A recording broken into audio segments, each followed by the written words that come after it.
Bismillahirrahmanirrahim. Assalamualaikum warahmatullahi wabarakatuh.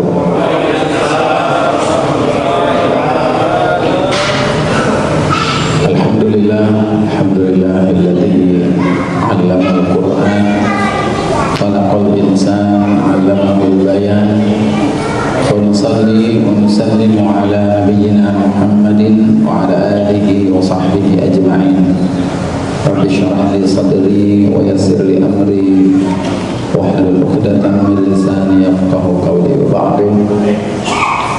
Bapak Ibu jemaah salat maghrib, jemaah salat isya, jemaah ta'lim Masjid Nurus Salam yang insyaallah Allah muliakan. Alhamdulillah, kita bersyukur kepada Allah. Allah mudahkan langkah kaki kita untuk hadir pada majelis ta'lim kita malam ini. Kita niatkan ikhlas karena Allah Subhanahu wa taala. Insyaallah banyak kebaikan yang kita dapatkan sambil menunggu waktu isya kita mengkaji. Insyaallah malam ini kita akan lanjutkan pembahasan dari tafsir Al-Qur'an. Malam ini insyaallah kita akan mulai dari surat-surat pendek ya, juz amma. Kita mulai dari surat Ad-Duha ya. Surat Ad-Duha terakhir yang kita bahas kemarin surat Al-Fatihah sudah selesai. Surat Ad-Duha ini termasuk surat Makkiyah, surat yang diturunkan pada saat periode dakwah Nabi di kota Makkah sebelum hijrah ya, terdiri dari 11 ayat. Dan surat ini Ad-Duha ini namanya saja surat Ad-Duha, nama waktu, tapi sebenarnya isinya, kandungannya membahas tentang syakhsiyatun Nabi, membahas tentang kepribadian Nabi sallallahu alaihi wasallam. Apa yang dihadapi oleh Nabi di awal-awal dakwahnya saat di kota Makkah ya. Dan tentu ini sangat tepat sekali kita bahas karena hari ini kita sudah masuk bulan Rabiul Awal ya, bulan di mana Nabi Shallallahu Alaihi Wasallam dilahirkan, dan kita mengenang kembali tentang salah satu tahapan dalam kehidupan beliau, yaitu di surat Ad-Duha ini. Para jemaah, Allah memulai surat ini dengan sumpah ya, dua makhluk Allah yang Allah sebutkan. A'udzubillahi minasyaitonir rajim. Wadduha wallaili idza saja. Dua waktu tersebut adalah waktu duha dan malam. Ketika Allah menyebut waktu duha ya, duha itu sebagaimana kita ketahui, duha itu adalah awalun nahar ya, awalnya siang. Sedangkan al-lail itu malam ya, bentangan waktu malam yang ada kata lailun, ada kata lailatun ya. Kalau lailun itu malam, dia boleh saja hanya 1 jam, 2 jam, pokoknya malam. Tapi kalau lailatun itu 1 malam full ya, dari maghrib sampai datang fajar. Itu namanya lailatun. Kayak ketika membicarakan tentang Lailatul Qadri, 1 malam full ya. Wa ma adraka ma Lailatul Qadri, itu 1 malam full. Salamun hiya hatta matla'il fajr. Selama malam itu penuh dengan keselamatan sampai kapan? Sampai terbit waktu fajar. Nah, ini luar lail, malam. Makanya di situ ada kalimat idza. Ya, ketika Allah bersumpah dengan waktu duha, hanya 1 wadduha. Tapi ketika bersumpah dengan malam, pakai keterangan idza saja. Demi malam apabila saja, yakni aqbala bizalamihi atau ishtadda zalamu ya, ketika malamnya semakin gelap. Berarti tidak full 1 malam, ada bagian malam, ada awal malam, ada tengah malam, ada akhir malam. Nah, yang disumpah oleh Nabi adalah sebagian malamnya saja. Kapan? Yaitu idza saja, ketika malam itu sudah semakin gelap. Ya, ini dalam riwayat dalam keterangan yang lain di dalam penjelasannya secara bahasa saja, idza saja itu adalah gelap yang menjadikan semua aktivitas manusia, aktivitas makhluk ini terhenti, mendatangkan as-sukun, sakinah, ya, tenang, karena semuanya sudah berhenti. Nah, jadi karena malam ini ada berbagi-bagi, jadi yang dijadikan sumpah oleh Allah adalah idza saja. Nah, ini para jamaah, apa hubungan antara dua sumpah ini, ad-duha dengan malam? Jadi ad-duha itu adalah simbol mulainya aktivitas manusia, makhluk sibuk, ya. Ini ketika Allah menjelaskan tentang datangnya azab di surat Al-A'raf, afa amina ahlul qura ayyatiyahum ba'suna duha wa hum yal'abun. Kata Allah, apakah mereka merasa aman datangnya azab Allah, ya, ayyatiyah ba'suna ketika datangnya waktu duha, ketika mereka sedang bermain. Jadi waktu duha ini adalah identik dengan aktivitas, ya, aktivitas bekerja, bermain. Orang yang sekolah, orang yang kerja, orang yang ke pasar itu waktu duha lagi sibuk-sibuknya. Maka jalanan paling macet waktu jam berapa? Jam segitu, ya. Nah, sedangkan lail itu adalah idza saja. Allah memasangkannya dengan sumpahnya demi malam ketika sudah tenang. Jadi aktivitasnya sudah berhenti, gitu ya. Bukan malam. Kalau malam sekarang masih banyak yang beraktivitas. Nah, ini para jemaah, Allah menggunakan dua sumpah ini.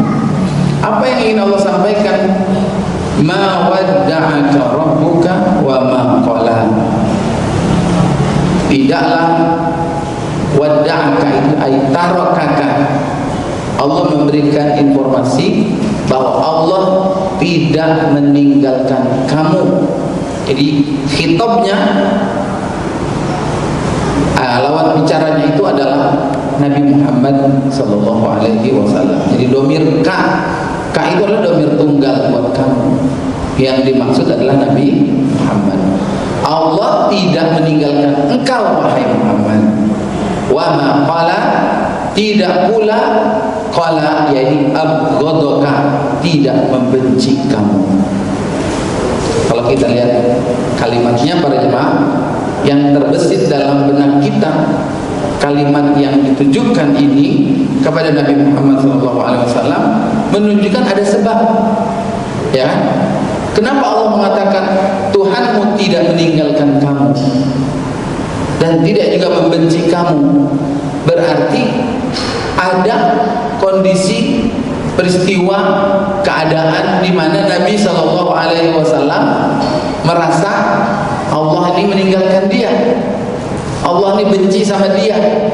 Maka perasaan itu langsung ditepis. Ma wadda'aka rabbuka. Jangan punya pikiran, jangan punya perasaan bahwa Allah meninggalkan kamu, Allah membenci kamu.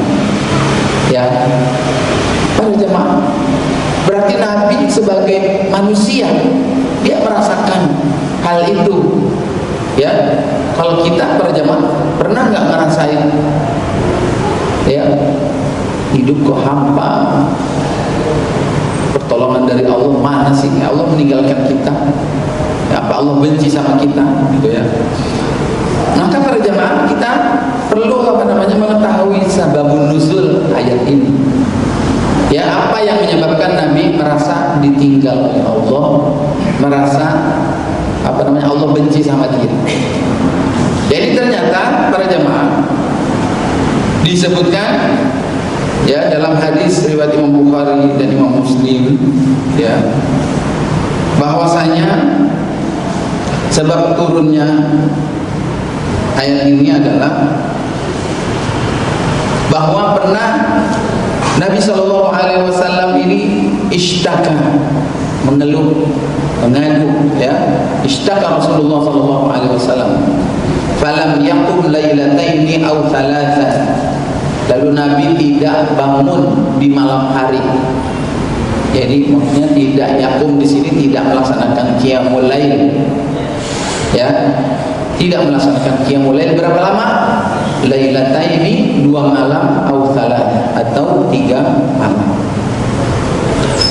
Apa yang menyebabkan Nabi tidak bangun qiyamul lail?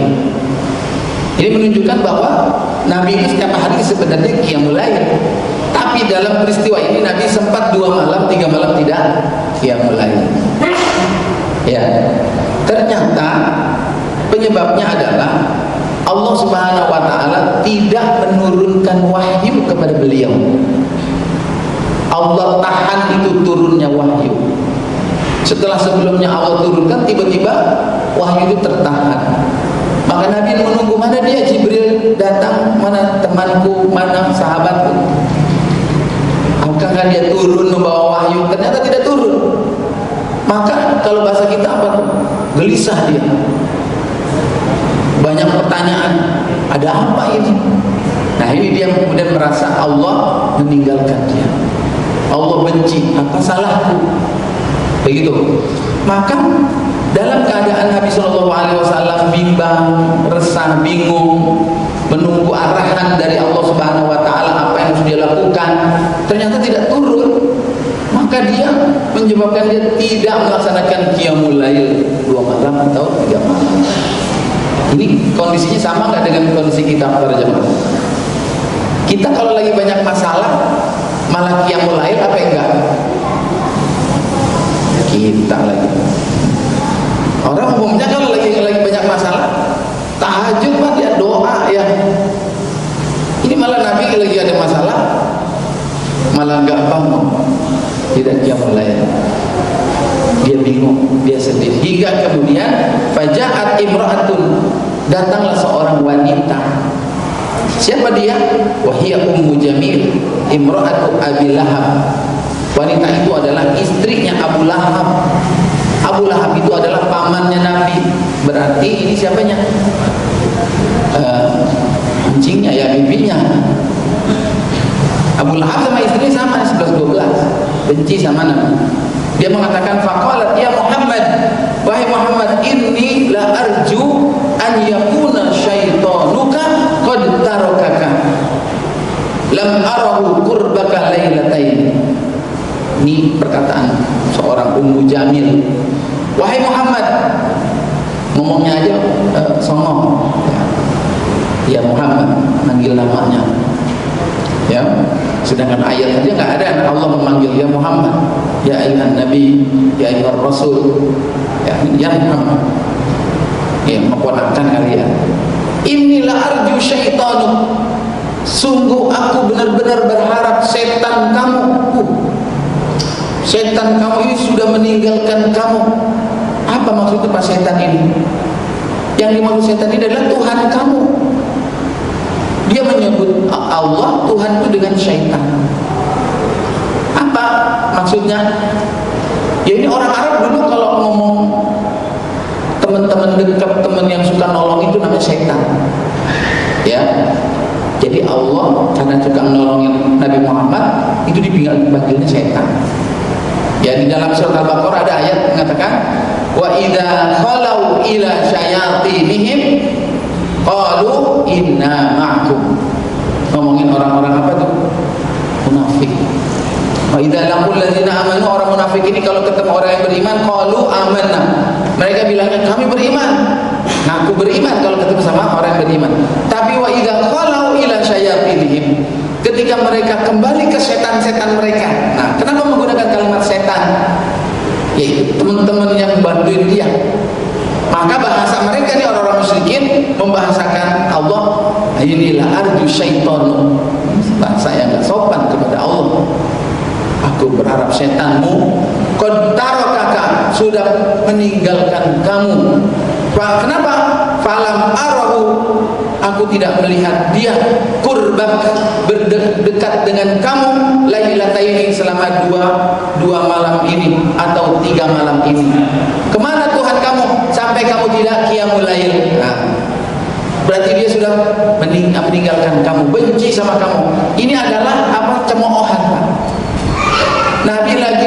bingung, datang perempuan ngomongnya nambahin, jadi tambah pusing kan?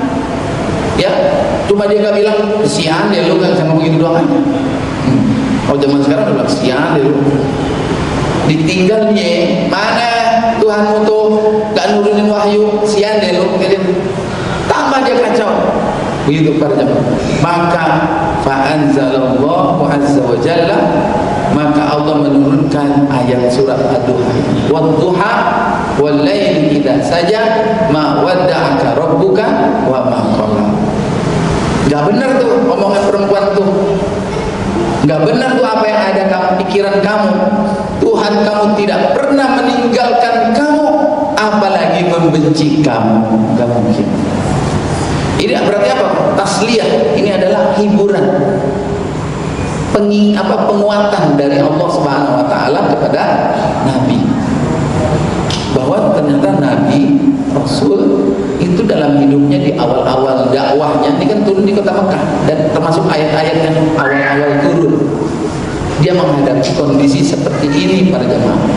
Inilah sunnah di antara sunnah yang dilewati oleh orang-orang yang berjalan di jalan para nabi, yang jalan dakwah, jalan Islam, maka dia akan merasakan cemoohan dari orang-orang. Nah, para jemaah sekalian, apa hubungannya waktu duha dengan malam sumpah yang digunakan dengan isi jawabul qasamnya, isi sumpahnya? Apa hubungannya kira-kira? Kenapa Allah memulainya dengan wadduha wal laili idza saja? Di dalam tafsirnya disebutkan memang ini adalah bahwa dalilun zahirun ala qudratihi azza wa jalla atau Allah taala, bahwa makhluk ya, sumpah yang menjadikan sumpah waktu duha dan malam ini adalah menunjukkan kekuasaan Allah, tapi ada hubungannya wallahu a'lam, yaitu apa? Bahwa yang namanya perjalanan waktu itu berputar, roda itu berputar. Ada kalanya kamu menghadapi siang seperti duha, orang sibuk aktivitas, ya. Ada kalanya kamu akan mengalami gelap, saatnya orang ini tertidur, kondisi tenang, ya, hiruk pikuk itu berhenti. Apapun Allah ciptakan berubah. Jika seandainya saat ini kamu di awal-awal dakwah kamu mengalami tekanan, mengalami gangguan dari orang-orang musyrikin, itu seperti ya namanya lagi hiruk pikuk, nanti akan datang maksanya. Itu waktu yang tenang, berubah. Jadi hidup ini tidak satu waktu. Hidup ini bukan di dunia saja, nanti akan datang kehidupan akhirat. Nah itu Allah menciptakan makhluk bermacam-macam waktu, lorong waktu yang panjang. Maka dari itu para jamaah, ayat berikutnya apa? Ayat yang keempat, walal akhiratu khairul laka minal ula. Walal akhirah, jadi dan sungguh ad-darul akhirah itu khairun, lebih baik laka buat kamu ya Muhammad, minal ula, daripada kehidupan di ula itu kehidupan dunia. Jadi terkadang ada dunia, ada akhirat, ada duha, ada malam.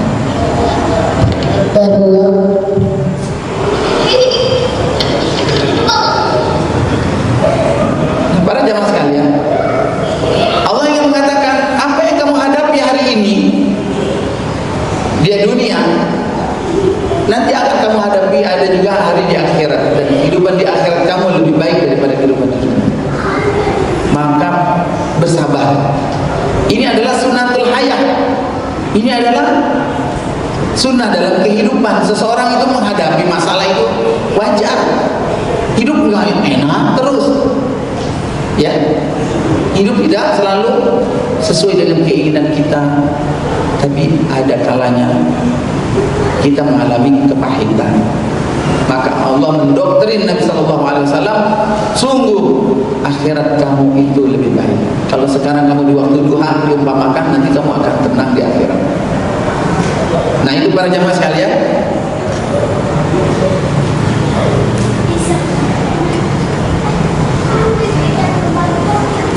Kenapa? Li'anal akhirah baqiyah wa dunya faniyah. Bahwa akhirat itu kekal, dunia ini sementara. Nah para jamaah, apakah ayat yang keempat menunjukkan bahwa kehidupan dunia itu jelek, buruk?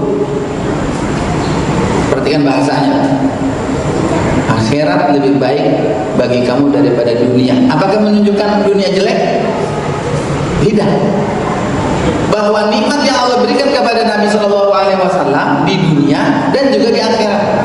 Tapi jadi dua-duanya baik. Cuma yang di akhirat lebih khair. Kenapa? Karena khairun wa abqa, dia lebih kekal.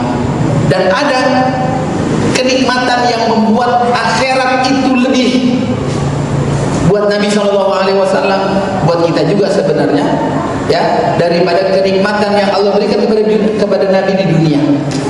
Nah, ternyata para jemaah, ini kalimat ini memberikan pemahaman kepada kita juga bahwa meskipun Nabi Shallallahu Alaihi Wasallam dicemoohkan oleh orang-orang musyrikin, dia sedang menghadapi tekanan, tantangan dari musuh-musuh Islam.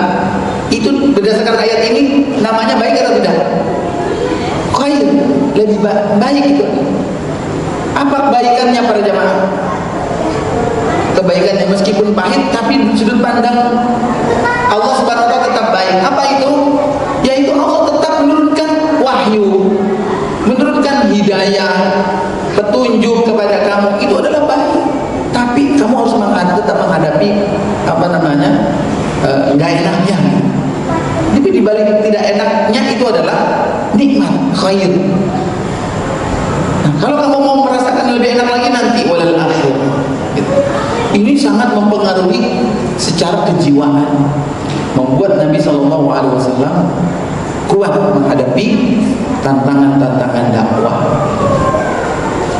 Jadi begitulah konsepnya, manhajnya Pak. Kalau kita lagi dikasih sakit, jangan menganggap itu adalah keburukan, itu kebaikan dari Allah Subhanahu Wa Taala. Allah kasih kita lagi miskin, lagi kena musibah, bencana, khair, lebih baik, itu baik. Nah, walal akhiratu khairul laka minal ula. Akhirat itu lebih baik buat kamu daripada di dunia.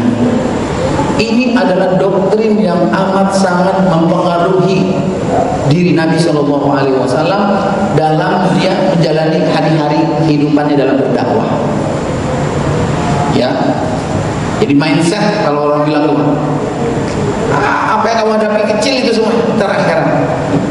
Maka pengaruhnya apa?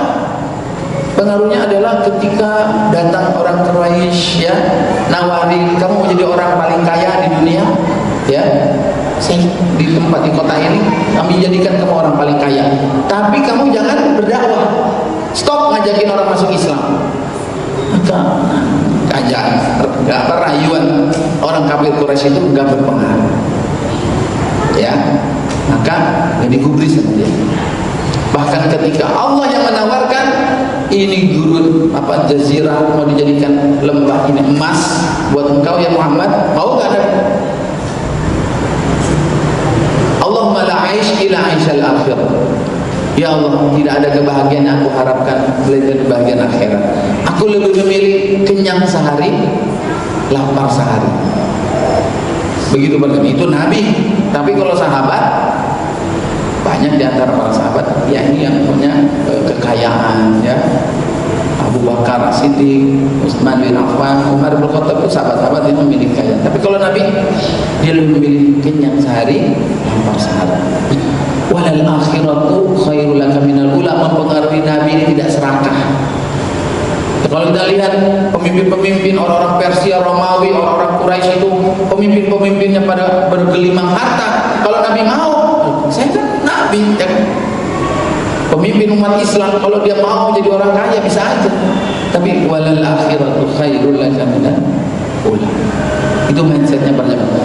Jadi mengobati saat-saat masa-masa sulit dalam kehidupan ini para jemaah, salah satunya adalah obatnya dengan mindset ini. Bahwa kita sekarang sedang diuji dengan dunia, maka jangan sampai hilang akhirat. Walal akhiratu khairul laka minal ula. Nah, para jemaah sekalian, wala sawfa yu'tika rabbuka fatarda.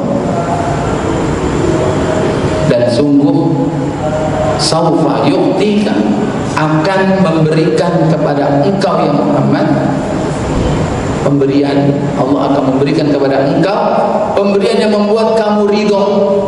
Fatarda itu kamu ridho, jadi kamu puas, itu namanya ridho. Pemberian yang kamu tidak ingin lagi yang lainnya, udah puas, itu namanya ridho. Ridho itu bahasa kitanya adalah menerima dengan puas, nggak kepengen yang lain, itu namanya ridho. Radhiyallahu anhum wa radu anhu. Allah ridho kepada mereka, ini Allah menerima dengan amalan yang dilakukan oleh orang yang beriman. Maka Allah memberikan surga kepada orang yang beriman. Orang yang beriman pun ridho, udah nggak kepengen lagi nikmat yang lain yang sudah dikasih oleh Allah, ridho. Nah, kira-kira yang dimaksud pemberian dalam ayat yang kelima ini apa berarti? Sawfa yu'tika rabbuka fatarda. Ini yang menjadi alasan bahwa walal akhiratu khairul laka minal ula. Lebih baik buat kamu ya Muhammad daripada dunia. Ini yang tafsir ayat ini ditafsirkan dengan ayat berikutnya. Ternyata mungkin banyak ya para ulama yang mengartikan yang dimaksud adalah surga. Allah memberikan surga telaga kepada Nabi sehingga Nabi menjadi ridho. Ternyata para jemaah yang dimaksud pemberian yang akan Allah janjikan nanti akan diberikan kepada Nabi Muhammad SAW membuat Nabi Muhammad ridho itu adalah sebagaimana yang disebutkan dalam riwayat ya dari Imam Bukhari dan Imam Muslim ya, dari sahabat Ibnu Abbas radhiyallahu anhu. Ini hadis ini dari Ibnu Abbas ini yang menjelaskan tentang makna wala sawfa yu'tika rabbuka fatarda, yaitu ruwiya anna Nabiy sallallahu alaihi wasallam zakara ummatahu. Suatu ketika Nabi sedang mengingat umatnya, faqala, lalu dia berkata, Allahumma ummati ummati, ya Allah umatku umatku, menunjukkan kecintaan Nabi kepada umatnya. Dia begitu khawatir sekali terhadap umatnya ya. Laqad ja'akum rasulun min anfusikum harisun 'alaikum bil mu'minin. Sungguh telah datang kepada kamu sebuah rasul yang sangat harisun 'alaikum bil mu'minin. Kepada umatnya itu sangat ingin sekali beriman ya, sehingga yang diingat adalah ummati ummati. Ketika dia mengatakan ini, wabaka, Nabi menangis mengingat umat, saking sayangnya sampai menangis memikirkan umat ya. Dia sampai nangis gak mikirin umat. Gimana nih, hidup lagi paceklik, lagi susah ini, sebab susah, nangis. Nabi nangis, lalu kemudian apa? Faqala Allah azza wa jalla ya Jibril. Allah berkata kepada malaikat Jibril, wahai Jibril, izhab ila Muhammad. Allah Maha tahu, tolong pergi ke Nabi Muhammad, temui dia. Ya. Kemudian tanyakan, ma yubkik, apa yang menyebabkan engkau menangis? Tanyakan wahai Jibril. Wallahu a'lam wa huwa a'lam. Allah lebih mengetahui. Faqala, kemudian Jibril pun mendatangi Nabi Muhammad SAW dan berkata, menceritakan, Nabi Muhammad menceritakan apa yang dia rasakan.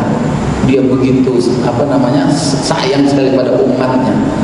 Maka kemudian dilaporkan kepada Jibril kepada Allah, oleh Jibril kepada Allah Subhanahu wa taala, dan wa huwa a'lam. Allah Maha tahu, tanpa Jibril melaporkan pun Allah sudah tahu.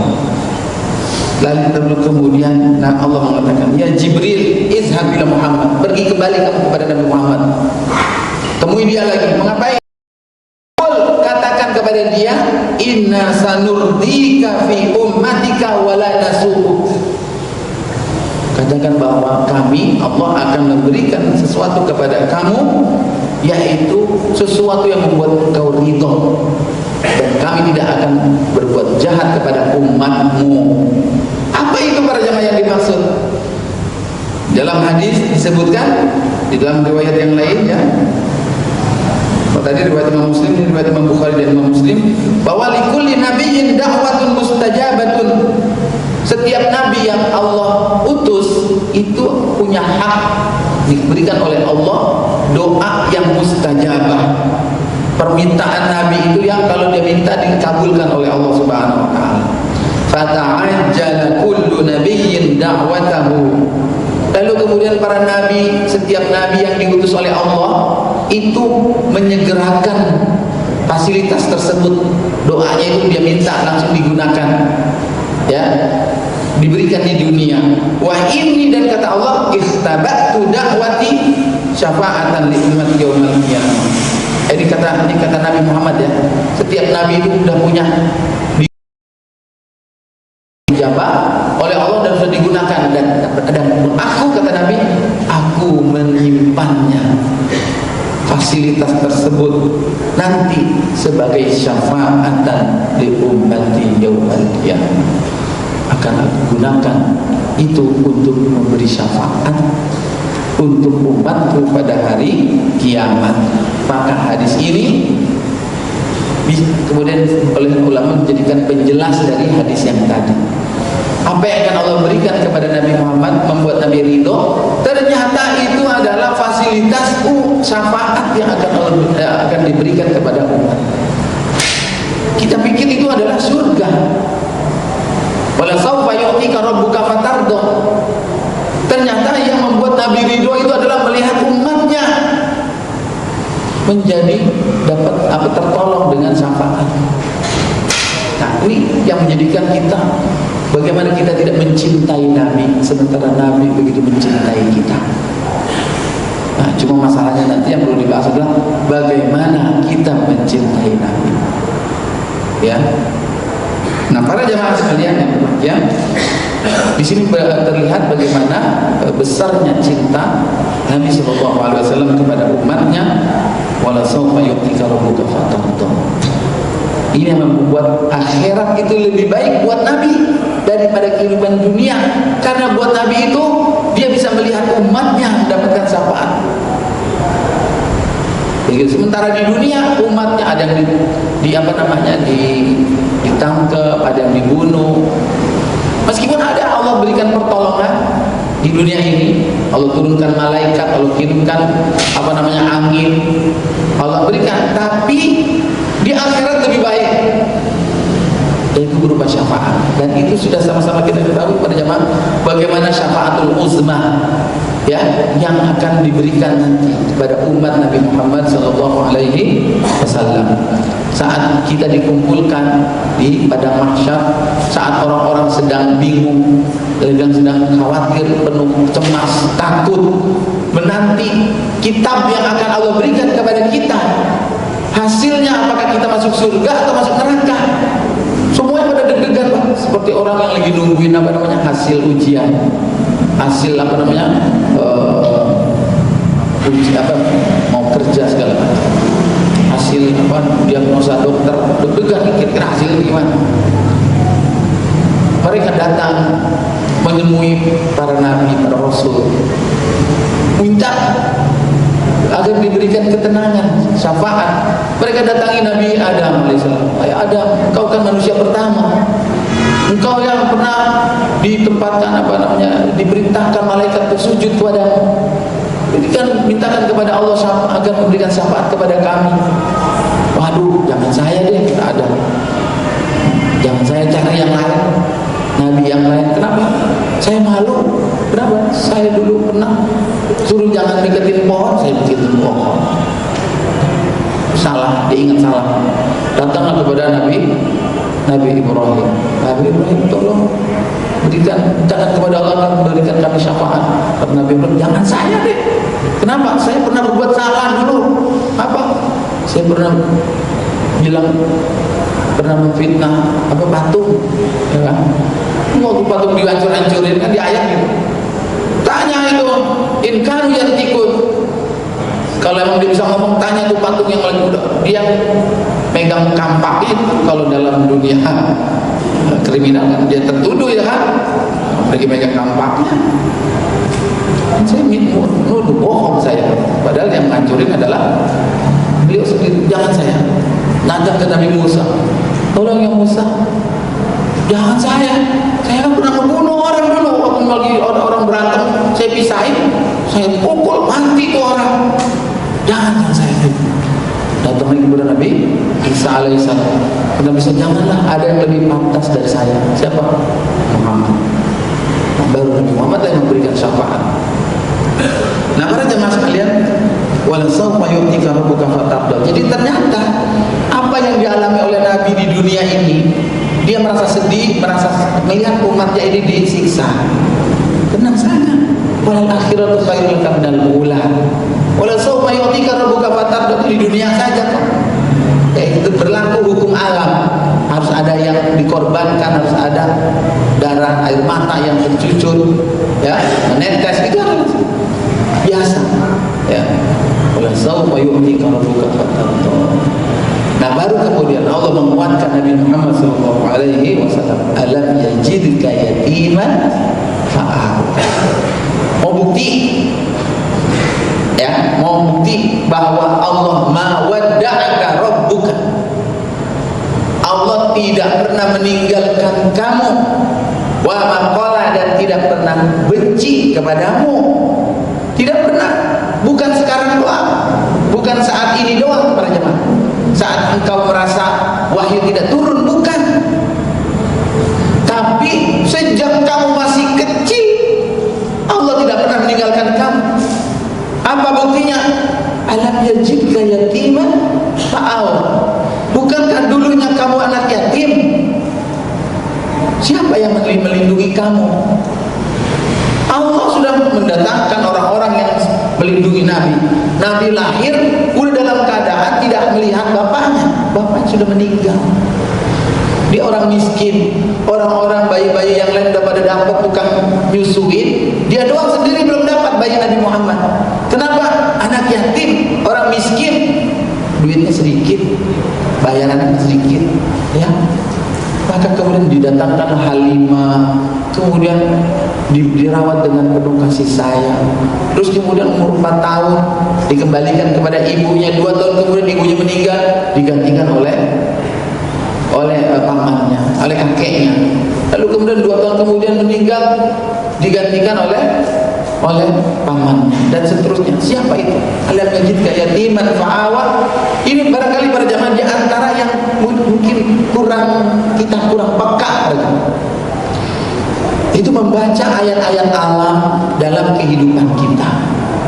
Kalau kita sedikit merenung flashback pada kehidupan kita, siapa sih kita dulu? Bapak-bapak masih ingat gak dulu? Masih kecilnya itu siapa? Siapa orang tua kita? Bagaimana kita sekolah? Bagaimana kita kuliah? Bagaimana kita dapat pekerjaan? Apakah itu terjadi dengan sekolah yang sendirinya?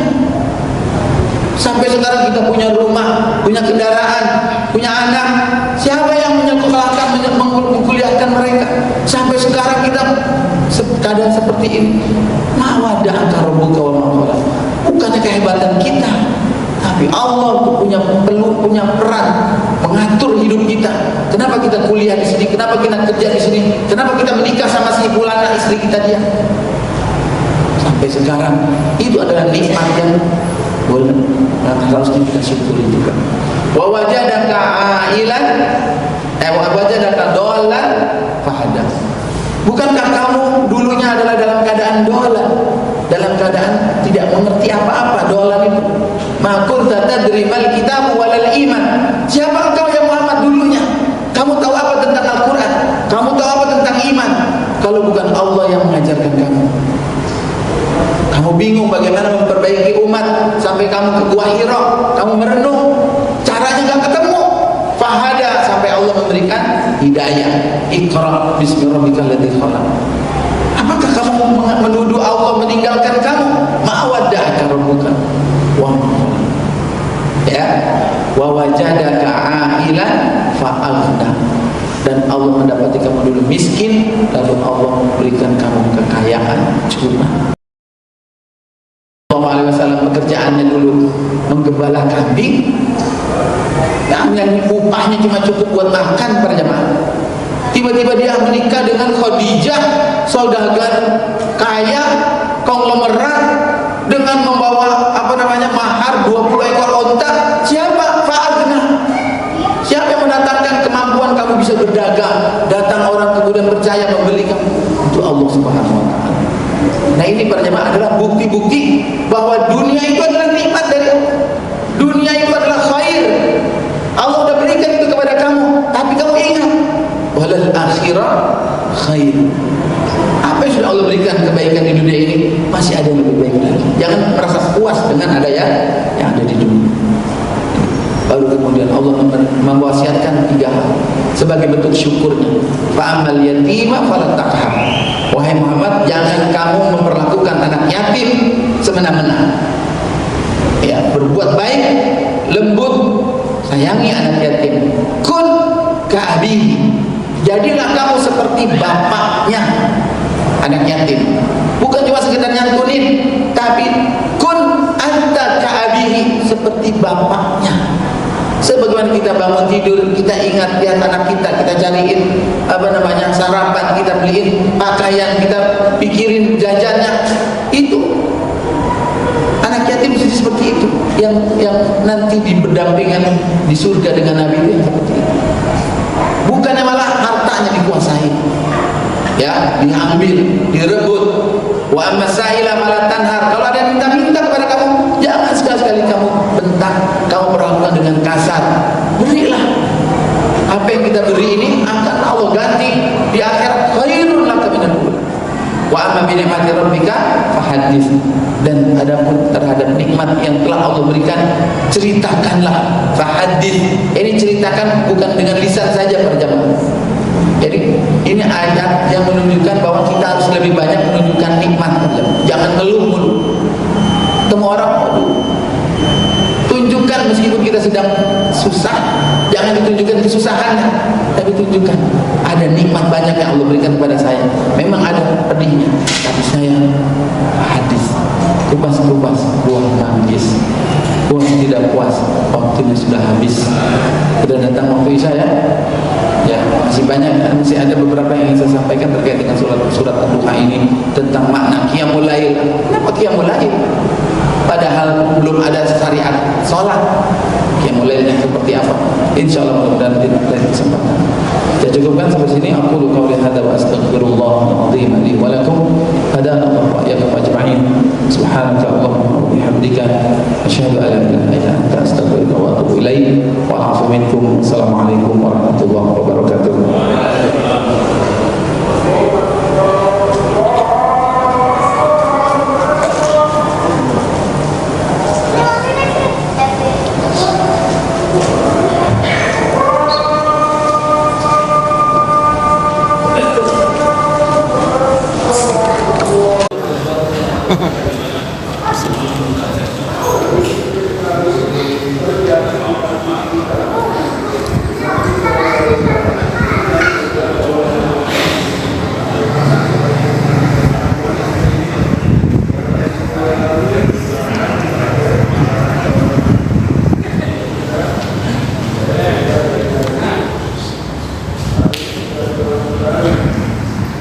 Bismillahirrahmanirrahim. Assalamualaikum warahmatullahi wabarakatuh.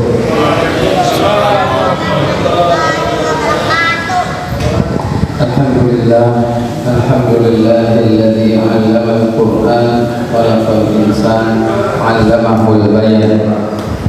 Wa nusalli wa nusallimu 'ala nabiyyina Muhammadin wa 'ala alihi wa sahbihi ajma'in. Rabbi syrah li sadri wa yassir li amri wahlul 'uqdatam min lisani yafqahu qawli. Wa ba'du. Bapak-bapak, ibu, para asatidzah salam yang insyaallah memuliakan. Alhamdulillah, kita bersyukur pada Allah pada malam hari ini selepas kita menunaikan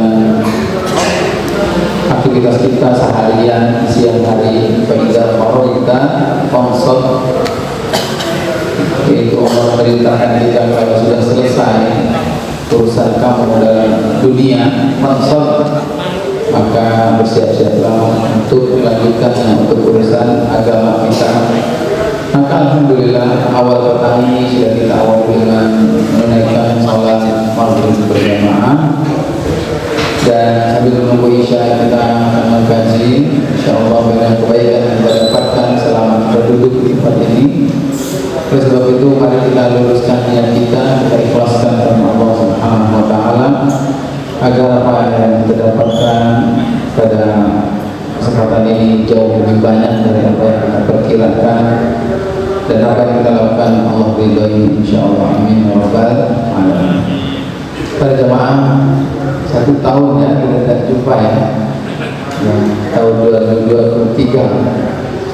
Insyaallah kita lanjutkan kembali pembahasan kita tafsir Al-Quran. Terakhir yang kita bahas adalah tafsir surat Ad-Duha, tapi belum selesai ya, baru sampai ayat ke-5 kalau tidak salah kita bahas. Ya ini para jemaah sekalian, sepintas saya ulang sedikit mungkin supaya nyambung dengan ayat yang akan kita bahas pada malam hari ini, bahwa surat Ad-Duha ini menjelaskan tentang kondisi yang pernah dialami oleh Nabi SAW dalam mengemban risalahnya, yaitu beliau pernah mengalami semacam tanda kutip ya, kesedihan, kegundahan, ya, kegalauan. Kenapa? Karena wahyu pernah ditahan oleh Allah, tidak turun. Padahal Nabi sudah menunggu-nunggu, menanti-nanti, membutuhkannya, tapi tidak turun wahyu. Maka para jemaah, Nabi mengira, Nabi menyangka bahwa Allah Subhanahu wa taala telah meninggalkannya, membenci dia. Dia merasa ditinggalkan, kemudian beliau tidak biasanya malam bangun ya untuk qiyam. Maka pada kesempatan itu 2 atau 3 malam beliau tidak halam yang lailatain atau halam 2 malam atau 3 malam Nabi tidak bangun seperti biasa, sehingga ada seorang wanita yang datang kepada dia, orang Quraisy, mengejek, ya aku melihat syaitanmu katanya tidak datang lagi dekat denganmu. Kasar sekali omongan. Jadi maksudnya Tuhanmu telah meninggalkan kamu, mana? Habis diangkat jadi nabi, nggak diturunin lagi ayat, ditinggalin begitu aja. Kalau orang sekarang bilang memang enak, ya. Siapa itu? Diledek kayak gitu, maka Nabi bersedih. Maka para jemaah sekalian, ini turunlah surat Ad-Duha. Nah dari petikan ini kita bertanya barangkali, siapakah di antara kita yang mengurus masjid, mengurus dakwah, ya, yang tidak pernah merasakan kesedihan, kegundahan seperti Nabi? Saya rasa tidak ada. Salah satu sunnah jalan orang yang menapaki jalan dakwah ini adalah ya dia merasakan ada kalanya dia itu, mana pertolongan Allah belum turun. Kayaknya saya sendirian, saya nggak kuat, berat sekali beban-beban itu. Maka kita membutuhkan pencerahan seperti apa yang disampaikan dalam surat Ad-Duha ini. Jadi ini adalah hiburan untuk siapa saja yang saat ini sedang merasakan masalah, ya, kesulitan dalam hidupnya. Jangankan kita, jadi Nabi aja pun pernah merasakan ya, kegundahan. Ya. Jadi pada jemaah, lalu kemudian turunlah ayat ini, Allah subhanahu duha wal laili idza saja. Ya, dengan waktu duha dan malam, maka Allah mengatakan, ma wadda'aka rabbuka wa ma. Apa yang terbesit dalam benakmu bahwa Allah itu meninggalkan kamu, bahwa kamu sendirian dibiarkan begitu saja, bahwa Allah membenci kamu, bahwa orang yang datang kepada kamu mengatakan itu semuanya tidak benar. Allah menguatkan ma wadda'aka rabbuk, Allah tidak meninggalkan kamu, wa ma qala, dan juga tidak membenci kamu, ya. Wa ma wadda'aka rabbuka wa ma qala wal akhiratu khairun laka min. Lalu kemudian Allah memberikan arahan, mindset kalau orang sekarang bilang dalam menghadapi kasus ini. Jangan sekali-sekali kamu menganggap kamu berjuang sendirian, ya, hanya karena ujian yang Allah berikan. Termasuk sengaja Allah menahan wahyu itu untuk menguji sekuat apa Rasulullah SAW. Ternyata benar kemanusiaannya muncul. Dia merasa sendirian, susah, ditinggal, maka Allah mengatakan, Allah sedang mempersiapkan Nabi SAW bahwa nanti jalanmu akan lebih banyak lagi mengalami kesulitan-kesulitan. Kamu akan berperang, kamu akan diserang, kamu akan mengalami tekanan. Saat kamu menghadapi yang lebih besar lagi, jangan merasa bahwa Allah meninggalkan kamu. Ini baru wahyu diturun, tahan aja, ya. Kamu jangan udah punya pikiran sana-sana, jangan, ya. Lalu kemudian Allah mengatakan, walal akhiratu khairul laka minal ula. Mindset yang kedua adalah bahwa kehidupan akhirat itu lebih baik daripada kehidupan kamu di dunia ini. Jadi kalau hari ini kamu merasa sedih, merasa susah, sulit, maka masih ada akhirat yang Allah janjikan. Kamu melihat kaum muslimin, kaum mukminin itu sedih, ya. Laqad ja'akum rasulun min anfusikum azizun 'alaihi ma 'anittum. Salah satu sifat Nabi itu melihat umatnya disiksa, sedih dia, berat. Ya, di awal-awal perjuangan Nabi SAW kan banyak tekanan dari orang-orang kafir Quraisy. Ya, lalu kemudian Allah katakan, walal akhiratu khairun laka minal ula. Tenang saja, karena ada akhirat yang lebih baik dari kamu. Ini membuat Nabi SAW mindsetnya adalah akhirat. Dia tertarik dengan kehidupan dunia yang menjadi godaan dia. Ditawarkan wanita, jabatan, harta untuk berdakwah, tidak bisa, ya. Dia ditawarkan mau diberikan kekayaan di gurun pasir ini, mau dijadikan lembah emas. Nabi malah memilih, aku lebih memilih kenyang sehari, lapar sehari. Karena sudah menjadi mindset dia. Rumahnya sederhana, meninggalkan tidak banyak warisan, ya. Dan yang lebih dari itu semua para jemaah adalah yang dimaksud di akhirat itu lebih baik buat kamu adalah wala sawfa yu'tika rabbuka fatarda. Jadi apa yang akan Allah berikan nanti di akhirat adalah pemberian yang membuat kamu ridho, fatarda. Apa yang dimaksud para jemaah? Sepintas kita pikir ini adalah surga.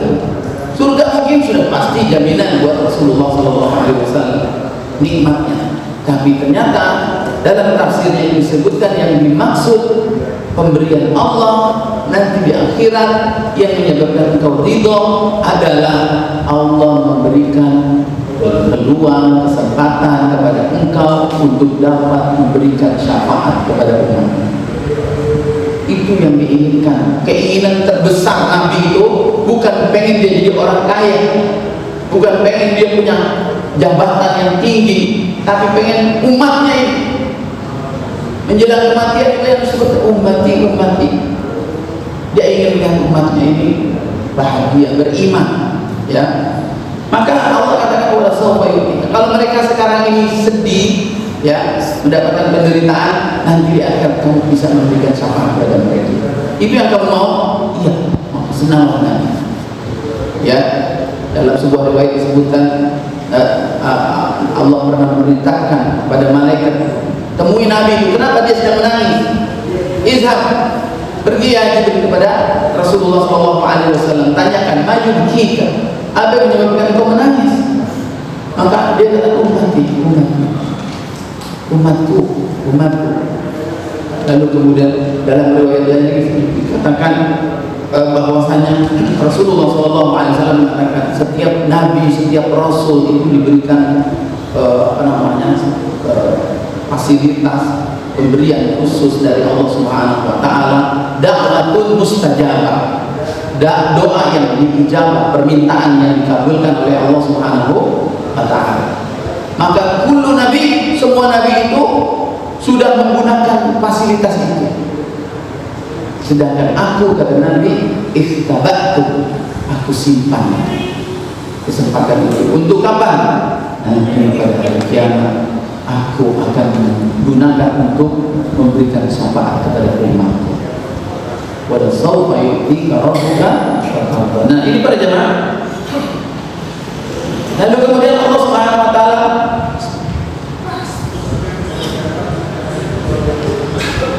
melanjutkan ayat yang ke-6. Alam yajidka yatiman fa'awa. Alam yajidka, tidakkah Allah mendapatkan kamu dahulu yatiman, dalam keadaan yatim. Jadi Nabi saat lahir sudah menjadi yatim. Beliau tidak pernah melihat bapaknya sejak lahir. Alam yajidka yatiman fa'awa. Siapa yang melindungi kamu? Siapa yang membela, melindungi kamu? Karena yatim itu adalah lemah, tidak ada yang melindungi dia. Bapaknya sudah meninggal, ya. Dan siapa yang melindungi dia, mendatangkan orang-orang yang mencintai dia? Allah yang datangkan. Ya. Halimah As-Sa'diyah dengan suaminya datang saat orang-orang tidak mau mengambil bayi Muhammad karena bayarannya sedikit, orang miskin. Tiba-tiba Halimah As-Sa'diyah datang, rela nggak dibayar juga nggak mau. Siapa yang mendatangkan itu? Allah hadirkan kakek beliau, ya, Abdul Muttalib. Kemudian Abu Thalib, paman beliau, lembut, penuh kasih sayang kepada dia. Padahal pada anak yatim itu banyak yang suka waktu itu. Tapi justru malah Nabi dicintai oleh Abdul Muttalib melebihi cintanya kepada cucu-cucunya yang lain. Bahkan Abu Thalib lebih sayang, lebih cinta kepada Nabi pada ponakannya daripada anak-anaknya sendiri. Alam yajidka yatiman fa'awa. Bukankah dahulu sebenarnya ini adalah sebuah argumentasi. Kalau kamu merasa Allah meninggalkan kamu, Allah membenci kamu, nggak benar itu. Apa buktinya? Kalau sekarang kamu melihat wahyu tidak turun, bukankah sejak kamu lahir Allah sudah menolong kamu? Allah sudah melindungi kamu. Kok nggak mungkin Allah meninggalkan kamu? Dulu sebelum kamu menjadi nabi saja ditolong oleh Allah, dilindungi. Masa setelah jadi nabi ditinggalkan? Gak mungkin. Ini logika alasan.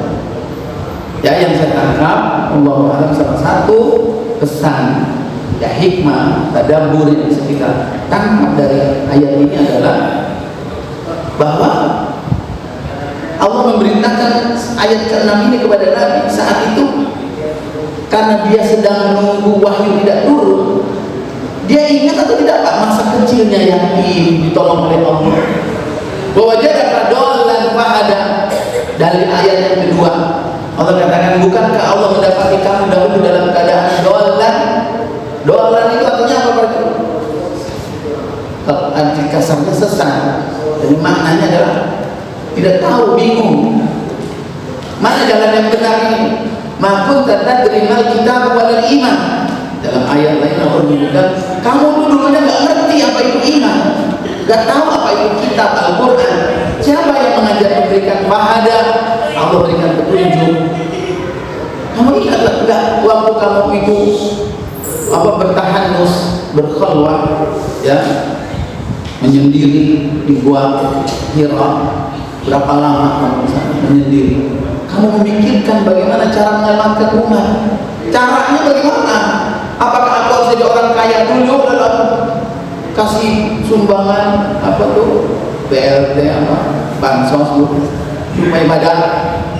Aku harus jadi orang kaya dulu, berarti aku harus jadi pengusaha. Ataukah aku harus berkuasa dulu lalu kemudian aku menggunakan tangan kekuasaanku untuk memaksa orang-orang supaya beriman, meninggalkan patung-patung berhala dan mengajak kepada Allah? Bagaimana caranya? Kejahiliahan yang didapati saat itu membuat Nabi berdiam diri di gua bingung. Wajah dan doa hingga Allah akhirnya berikan fahada. Allah kasih tidak hidayah, petunjuk. Allah turunkan wahyu. Apa iya Allah meninggalkan kamu? Apa iya Allah membenci kamu? Yang kedua, yang ketiga, wa wajadaka a'ilan fa'aghna. Bukankah Allah Subhanahu wa taala mendapati kamu saat itu dalam keadaan a'ilan, yaitu miskin, kekurangan, ya. Tidak ada mau ibu-ibu yang datang dari bukit-bukit yang tugasnya ada tukang nyusui, tidak ada yang datang karena miskin, kamu nggak bisa memberikan bayaran yang besar. Fa'aghna, lalu kemudian kamu lahir miskin karena Abu Thalib bukan orang kaya. Dan siapa yang mencukupkan hidupmu sampai kamu menggembala kambing? Dicukupkan. Fa'aghna, tidak bisa menikah dengan Khadijah, maupun jadi seorang saudagar, ya, berani menikahi melamar seorang konglomerat Khadijah, orang wanita kaya, pengusaha, bos besar.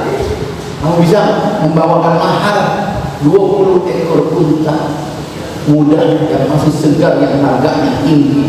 20 kali harga 20, satu unta harga Supra kali 20 berapa? Siapa yang mahar kita bawa 20 Supra? Nah, para jemaah sekalian, wajadaka a'ilan fa'aghna, 3 disebutkan. Yang pertama yatim, yang kedua dolan, bingung, sesat, dan yang ketiga apa? A'ilan, fakir. Semuanya Allah tolong itu semua. Itu terjadi sebelum engkau mendapatkan risalah kenabian. Nah, kira-kira kalau bahasanya seperti ini para jemaah, saat itu, saat Nabi sedang sedih, saat Nabi menyangka bahwa Allah Subhanahu wa taala meninggalkan dia, membenci dia, saat itu dia sedang ingat masa lalunya atau sedang lupa? Dan kita pahami dia sedang lupa, padahal itu semua sudah dia dapatkan. Artinya apa para jemaah? Saat itu sisi kemanusiaan Nabi SAW, fitrahnya sama seperti kalau kita saat ini sedang bingung, sedang sedih, ekonomi lagi sulit, dagang lagi sepi, ya, lagi pengurangan kerja, dagang nggak laku, modal habis, segala macam, bingung, ngapain lagi ya? Kenapa belum datang pertolongan Allah? Nah, kadang para jemaah kondisi seperti manusia, kita ada masa lalu kita, sehingga kita lupa bahwa Allah Subhanahu wa taala seakan-akan tidak menolong kita.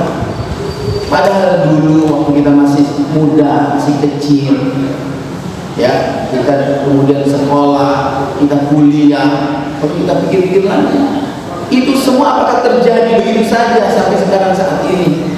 Ataukah itu adalah by design? Itu adalah takdir yang sudah Allah rencanakan.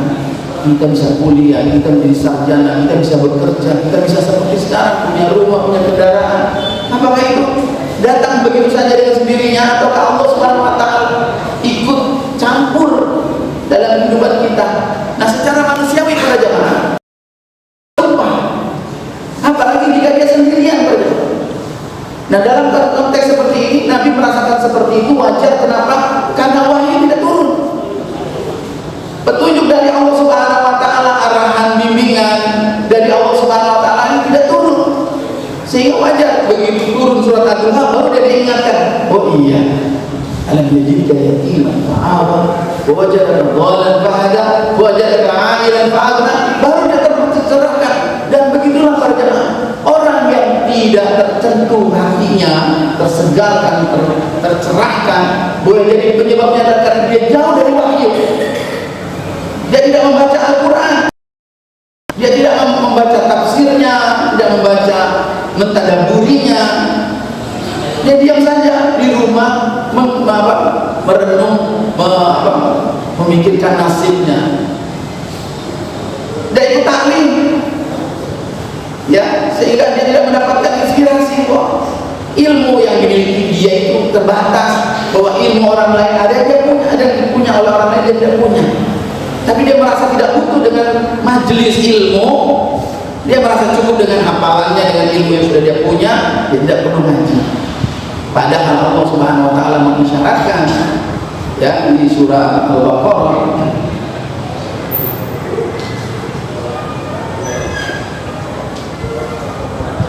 wa kaifa takfuruna wa antum tutla 'alaikum ayatullahi wa fiikum rasul wa man ya'tasim billahi faqad hudiya ila siratal mustaqim.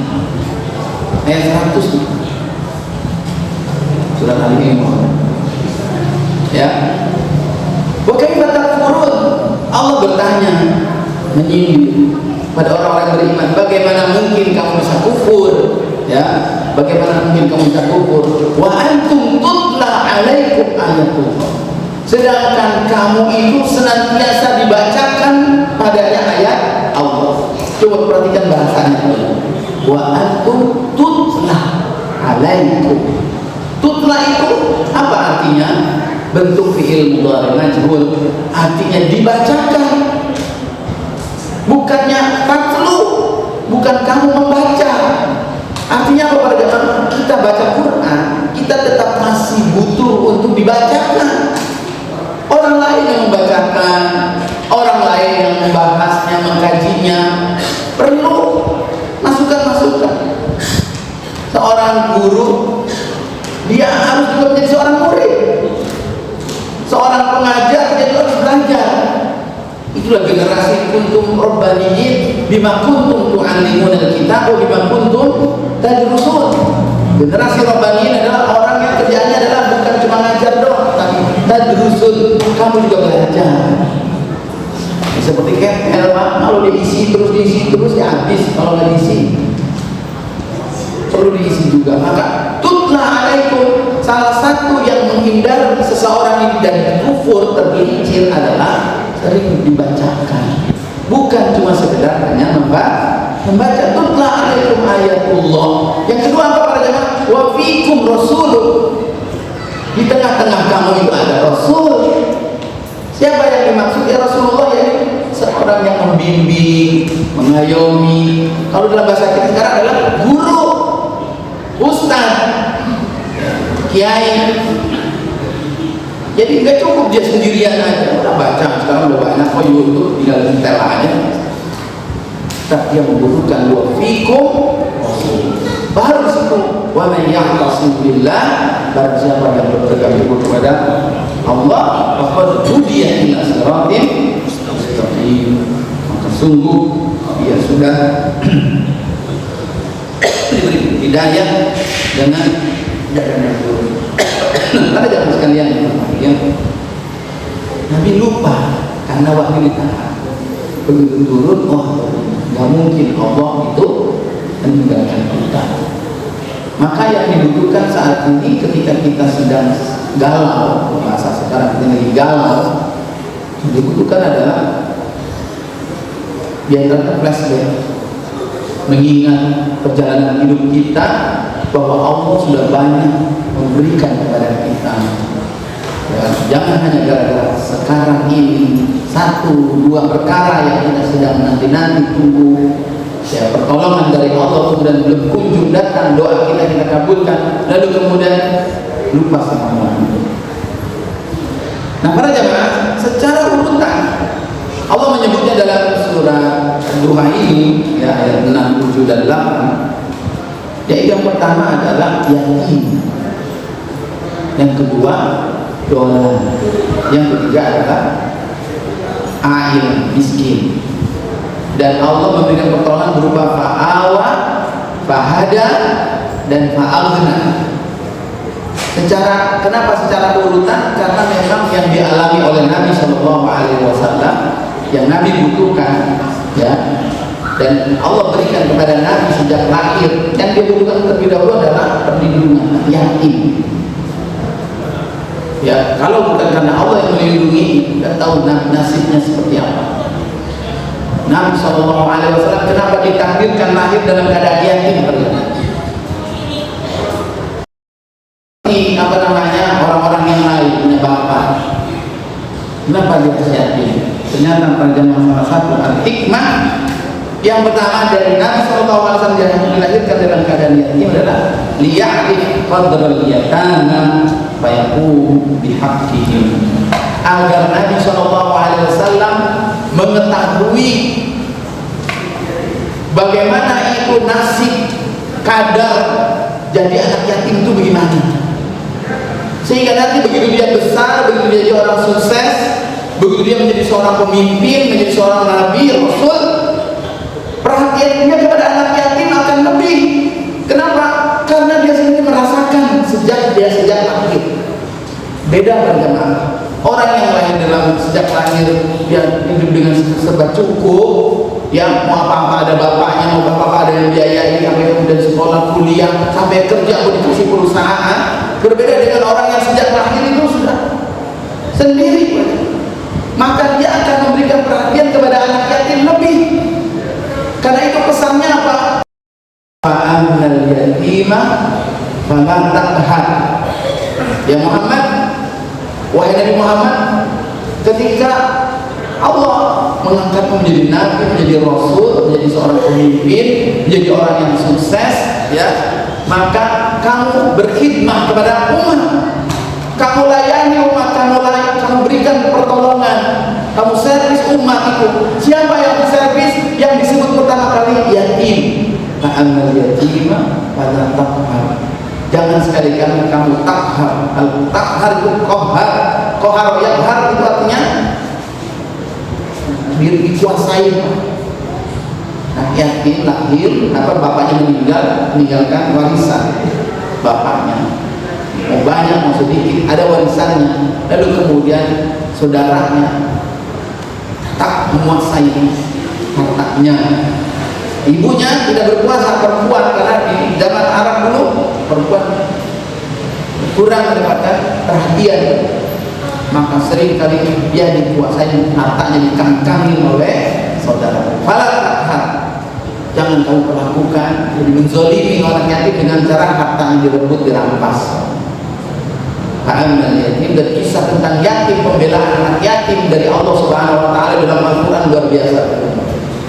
Baik itu dari segi hukuman orang yang memakan harta anak yatim maupun orang yang memberikan bantuan kepada anak yatim, pahalanya besar. Itu luar biasa dalam Islam. Ya, innal ladzina ya'kuluna amwalal yatama zulman innama ya'kuluna fi butunihim nar. Surat An-Nisa. Sebelum menceritakan tentang hukum waris ayat 11, ya, Allah sudah mengingatkan, sesungguhnya orang yang memakan harta anak yatim dengan cara zalim, sesungguhnya yang dia makan itu adalah api neraka dalam perutnya. Jadi para jamaah sekalian, Allah mengingatkan tentang hal ini, harta anak yatim tersebut. Kemudian pembelaan dari Allah Subhanahu wa taala terhadap anak yatim. Allah katakan, ara'aita alladzi yukadzibu bid-din fadzalika alladzi yad'ul. Yang pertama disebut yatim. Ya. Dan Allah sebutkan lagi dalam surat An-Nisa, wa'budullaha wa la tusyriku bihi syai'an wa bil walidayni ihsana wa bil qurba wal yatama. Anak yatim ini disebut rata-rata di awal. Maka di surat Ad-Duha pun di awal dikatakan fa'amal yatima fala taqhar. Kenapa yatim didahulukan? Karena dia yang lebih membutuhkan perlindungan. Maka para jamaah, sampai Allah memberikan pembelaannya kepada anak yatim di surat Al-Kahfi. Ya, salah satu kisah yang diceritakan adalah kisah Nabi Musa dengan Nabi Khidir. Ya, diutus oleh Allah Subhanahu wa taala untuk memperbaiki rumah anak yatim yang dindingnya hampir roboh. Kalau kita baca kisahnya itu, Nabi Khidir ya dengan Nabi Musa datang. Ya, ketika datang ataya ahla qaryah, sebuah kampung, lalu kemudian dia minta makanan, fa'abau an yudayyifuhuma, gak mau, penduduknya itu gak mau, pelit, minta makan, minta minum, karena dalam perjalanan capek, musafir, gak dikasih, kesel kan? dalam keadaan lapar Nabi Musa, Nabi Khidir. Tiba-tiba wajada jidaran yuridu an yaqadda.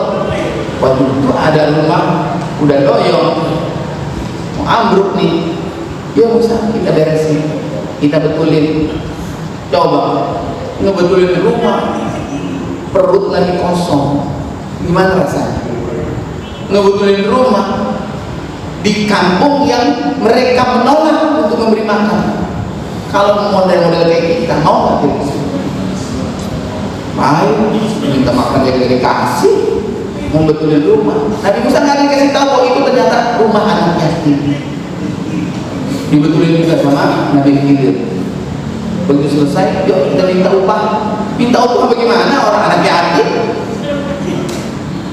Ya, ternyata para jamaah sampai Allah mengirim Nabi Khidir untuk memperbaiki dinding itu adalah untuk membela. Karena apa? Allah menghendaki anak yatim itu nanti tumbuh dewasa, wa yastakhrijakan zauma. Karena di dalam rumah itu ada peninggalan orang tuanya dipendam di rumah tersebut. Kalau ambruk itu rumah, anak yatim siapa yang mau kemana? Pasti dia pergi. Rumah itu akan dimiliki oleh orang lain, termasuk peninggalan. Maka untuk menyelamatkannya Allah kirim. Inilah perjalanan. Kalau anak yatim di sekeliling kita, di tengah tetangga kita, bukan kita yang ngurus, Allah udah siapin yang lain. Jangan orang udah siapin yang lain, enggak. Anak yatim itu enggak terlantar. Cuma kitanya yang jadi rugi. Ya, kalau orang tahu bagaimana Allah mengutamakan, Allah memuliakan anak yatim itu anak yatim itu seperti lebih dari selebriti, bukan dicari-cari. Mana anak yatim, mana anak yatim? Saya akan tanggung dia makannya, saya akan tanggung sekolahnya. Satu anak yatim direbutin sama 5 orang, 10 orang. Biar aku dengan anak yatim itu seperti ini di surga. Berdampingan, nggak ada yang nggak ada yang jarang. Masa sih sebegitu tinggi kedudukannya? Karena ternyata yang dimaksud kafirul yatim adalah menjadi bapak buat anak yatim itu, seolah-olah ya. Mengurus bukan cuma ngasih santunan dan setiap hari ngasih apa setiap bulan ngasih uang, tapi memperhatikan pun anta ka'abika, jadilah kamu seperti bapaknya, bukan suruh jadi bapaknya, menikahi emaknya. Jadi para jamaah sekalian, Allah menyebutnya yatim dulu karena kesesuaian dengan secara sejarah yang dibantu oleh Allah, dilindungi adalah yatimnya. Begitu dia udah ada yang melindunginya, yang dia butuhkan berikutnya apa? Hidayah. Dia sudah tumbuh besar, dia sudah matang secara pemikiran, cerdas. Nabi Muhammad bahasanya fasih karena dibesarkan di pegunungan. Iya, cerdas sekali, tidak terkontaminasi dengan jahiliyah, budaya jahiliyah. Orang-orang pada nyembah patung dia nggak mau, orang-orang pada minum khamr dia nggak mau. Bahasanya terjaga, jadi anak yang pintar, cerdas, lalu kemudian sampai tumbuh menjadi pemuda dan bisa menyelesaikan persoalan yang terjadi di masyarakat. Cekcok masyarakat yang mengenai Nabi Muhammad itu di usia 30-35 Nabi itu sudah mendapatkan kedudukan pada jamaah di masyarakat, diberi gelar Al-Amin itu sebelum dia jadi Nabi. Jadi dia merasa udah matang. Waktu Ka'bah direnovasi, tempat berebut siapa yang mau merenov, dari suku ini, dari suku ini, hampir mau perang saudara. Siapa yang mau mendamaikan? Nabi menyelesaikannya, berjalan dengan baik. Tapi dia tidak bisa untuk mengeluarkan manusia dari menyembah berhala. Bagaimana caranya? Dia datang ke gunung, dia berpikir, tinggal turun wahyu, fahada. Itu yang dia butuhkan berikutnya, kedua, hidayah.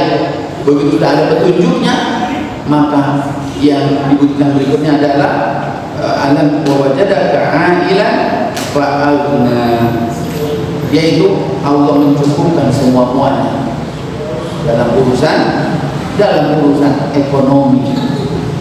Jadi sampai kepada dia bisa mengatur, menanggung ekonomi umat, umat masyarakat saat itu.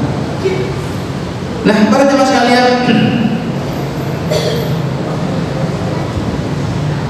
Lalu ditutup ayat ini dengan perintah 3. Ini nyambung Pak. Ya. Yang pertama yatim, yang kedua miskin, yang ketiga adalah kaya. Maka perintah yang awal pertama adalah fa'amal yatima fala taqhar. Wa an-sa'ila itu adalah yang bertanya. As-sa'il bukan minta-minta. As-sa'il secara makna awal as-sa'il itu adalah orang yang minta-minta. Apakah yang dimaksud dalam ayat ini bukan minta-minta uang ataukah minta ilmu? Bertanya. Sa'ala juga artinya adalah bertanya. Minta itu ada dua macam, ada minta uang, ada minta ilmu.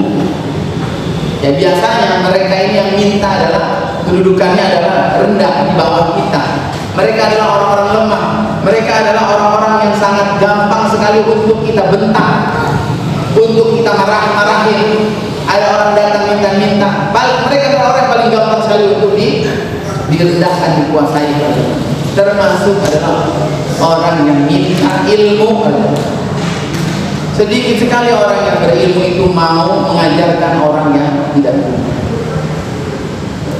Nanya, udah dijelasin belum paham, emosi kita diajarin belum bisa dulu. Ini begini, mengerti juga. Itu orang yang paling enak kita bentak. Ya, bego amat sih lo. Belum udah. Saat itu adalah dia akan sakit hatinya. Falatan hal, jangan bicara dengannya itu dengan cara yang keras. Maka para jamaah doalah. Yang kedua, kamu pernah kan merasakan bagaimana saatnya dulu lagi nggak ngerti, nggak tahu, lagi bingung. Nah dia sekarang ada orang datang. Abasa wa tawalla an ja'ahul a'ma, datang orang yang buta mau nanya kepada Nabi. Nabi lagi ngomong sama pembesar Quraisy atau tawalla, sambil bermuka masam dia berpaling. Ada yang mau datang mau bertanya. Lalu kemudian turun surat Al-Baqarah menegur perilaku Nabi SAW adalah memperlakukan orang yang datang mau bertanya, mau membersihkan diri. Nah, para jemaah sekalian, kamu ngerasain bagaimana jadi anak yatim? Sekarang kamu pelajari anak yatim. Kamu pernah menjadi orang doalan?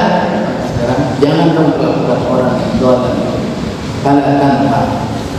Ya, baru kemudian yang ketiga, ya, wa wajadaka ailan fa'alna. Ini kan berkaitan ailan ini berkaitan dengan miskin. Yaitu termasuk yang dimaksud adalah para jemaah ailan di sini adalah harta yang dimiliki secara pribadi oleh Nabi, ya.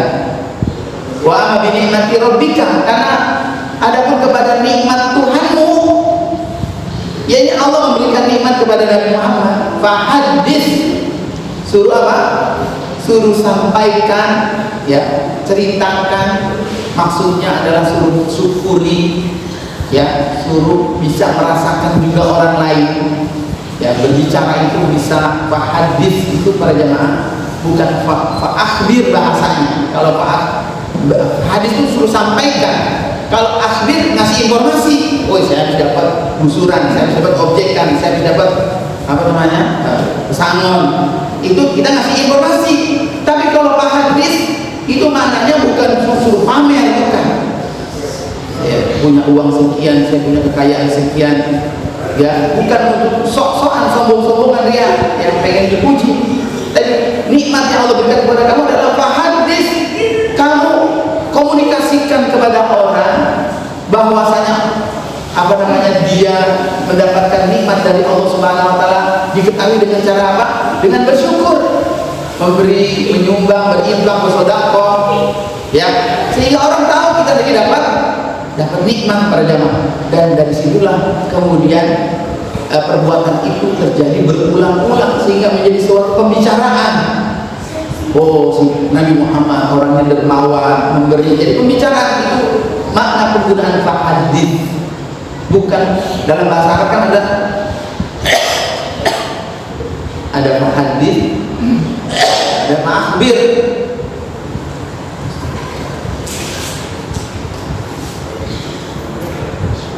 Jadi pada jangan dipahami fahadis di sini suruh banyak cerita doang.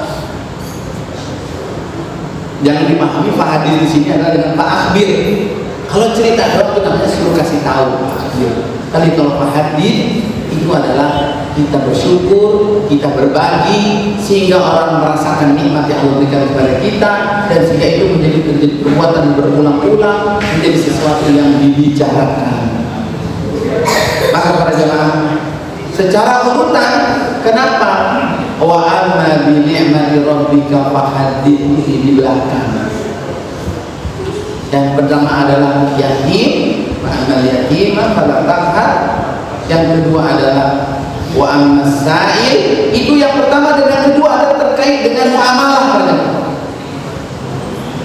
Ya, terkait dengan muamalah, hubungan kepada orang lain. Anak yatim, orang yang miskin, kamu orang yang lemah. Ya, suruh jangan berbuat zalim, suruh bantu, tolong. Wa amasail, orang lain yang datang kepada kita minta uang atau bertanya tentang ilmu. Itu dari tiga ini yang didahulukan adalah penyebutan memberikan pelayanan kepada orang lain. Sedangkan wa amma bi ni'mati rabbika fahadits itu dibelakangkan karena itu urusan pribadi, personal. Allah kasih kita rezeki, Allah kasih kita nikmat, lalu kemudian bagaimana urusan kita untuk bersyukur, mensyukuri. Yang terkait dengan urusan ini cuma gatal karena banyak ngomong, dia ngomong dari. Jadi pada jamaah sekalian, ini pesan-pesan moral ya yang disampaikan melalui surat Ad-Duha, tapi melalui sebuah peristiwa, sebuah kasus di mana Nabi SAW mengalami suatu masalah, dan masalah ini bisa jadi kita ikut merasakannya juga.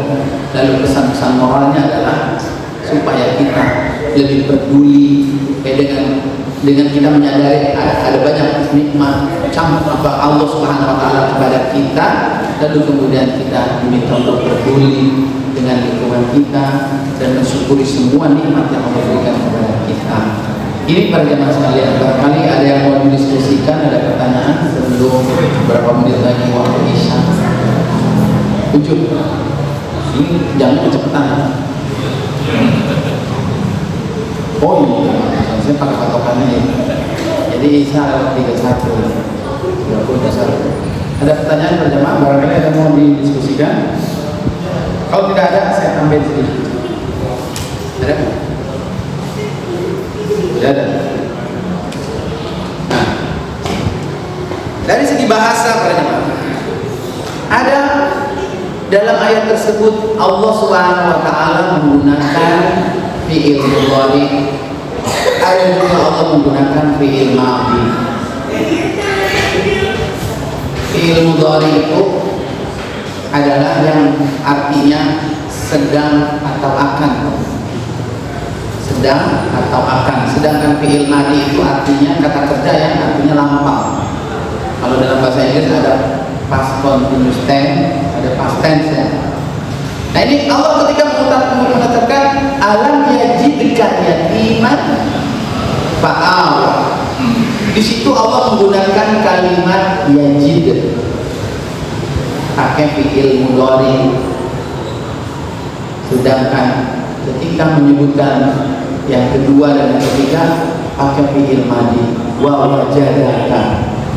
Saya tahu sudah pernah punya basic ini apa fi'il madhi yang mudhari. Artinya ketika Allah mengatakan alam yajidka yatiman berkaitan dengan anak yatim, Allah Subhanahu wa taala menggunakan kata kerja sedang atau akan.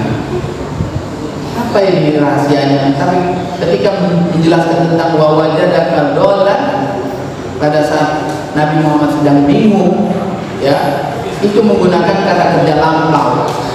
Nah di sini para ulama berjalan mentadabburi ayat ini, ya, di antara pesan, ya, karena setiap huruf, setiap kalimat dalam bahasa Arab dalam ayat Al-Quran itu mengandung pelajaran hikmah, ya, ilmu yang bisa kita ungkap. Di antaranya ketika menggunakan menyinggung tentang persoalan yatim, Allah menggunakan kalimat yajidka yatim. Jadi salah satunya adalah ta'limul adab ma'allahi fi adami nisbati ma huwa makruhun ilaihi. Jadi para jemaah menggunakan Allah saat itu mendapatkan kamu dalam keadaan yatim. Jadi maksudnya saat itu yatim itu adalah sesuatu kondisi yang makruh padanya. Maksudnya makruh ini gak disukai oleh orang, bukan hukumnya makruh, tapi dibenci. Siapa yang menjadi anak yatim? Anak-anak kalau ditanya yatim, tidak punya pilihan. Meskipun para jemaah ada anak yatim yang saat ini para jemaah dengan rezeki dari Allah, saat ada bapaknya, uangnya sedikit, bapaknya masih hidup, karena bapaknya orang miskin. Tapi begitu bapaknya meninggal, sumbangan, santunan dari sana dari sini, ini jadi banyak dia. Namanya anak-anak senang nggak? Senang dia punya uang banyak. Tapi kalau ditanya secara naluri, anak itu nggak suka, nggak punya bapak.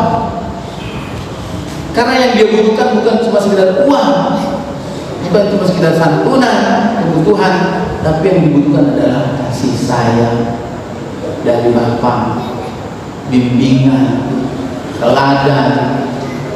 Dan yatim itu bukanlah sebuah pilihan buat mereka. Siapa yang menjadi anak yatim? Mereka nggak pernah memilih menjadi anak yatim, teman-teman. Tapi Allah takdirkan ada seseorang laki-laki yang meninggal di waktu muda. Ibunya atau anaknya masih umur 2 tahun, 3 tahun, itu kecil. Apa ibunya bermimpi kehilangan bapak, suami yang mencari nafkah, nggak pernah bermimpi. Tapi Allah takdirkan itu. Bapaknya kecelakaan, bapaknya kena penyakit, jadi dia anak yatim, teman-teman. Maka kondisi yatim sesuatu yang tidak diinginkan oleh anak tersebut. Ya. Termasuk barangkali saya merasakan anak yatim dulu tuh dari masih umur kelas 5 SD sebagai anak yatim, masih sekolah, SMP, SMA, ngerasain itu mau kuliah anak yatim. Ibu saya nikah lagi, punya bapak, saya gembira dan membiayai. Meninggal lagi yang kedua, jadi double yatimnya saya di sana. Jadi pada saat kondisi makro ini tidak disukai, maka bahasanya adalah alam yajidkan. Bukankah saat itu Allah mendapati kamu saat itu, mendapati kamu dalam keadaan yatim, di mana dipahami yatimnya saat itu adalah tidak dinisbahkan kepada Allah. Ya, Allah mendapatkan saat itu sedang yatim. Artinya sebelumnya atau yang akan berikutnya itu adalah fase sudah habis ya. Ini adalah adab kepada Allah. Kalau kita lagi ngomong, Pak, kita lagi sakit, kita lagi susah, miskin, jangan sekali-sekali menyandarkan burukan itu kepada Allah Subhanahu wa taala.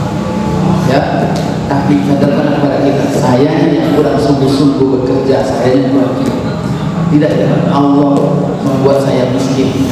Itu ada tidak baik.